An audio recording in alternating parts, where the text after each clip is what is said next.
says we wait on somebody to put on a show for us, and if the show is good enough for us, maybe we'll clap our hands. But Soren Kierkegaard suggests that the preacher and the psalmist and the singers, we are all on the stage, and we are the stage hands, and every congregant, we are actors on God's stage, and he is the audience. When you know who the audience is in worship, it changes the script for you.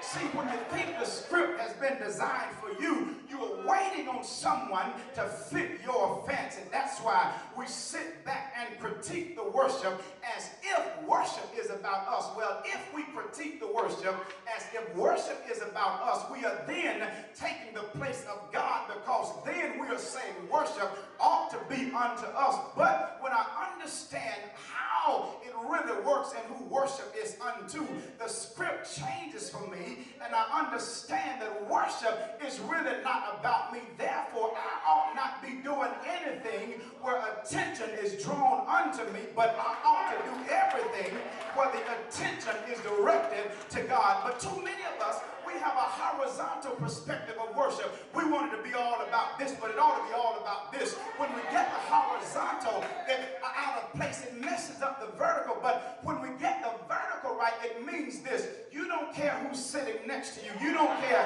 how they feel about you. You don't care if they see you shouting, because see, when you praise God, you are not concerned about the person sitting in proximity of you.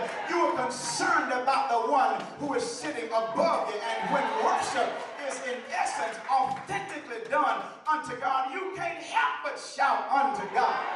I don't care what you've been going through. Have you ever gotten up and said, I'm going to press my way out? My head is hurting, my stomach is hurting, my chest is hurting. I don't feel like praising or worshiping. But when you found out that you got into his presence, it was something about being in his presence that you just couldn't hold your peace. You wanted to be quiet. You tried to fold your arms, but you started thinking about just who God was to you. Before you ever get to what God has done, when you just think about who God is, it will cause a real reaction and response.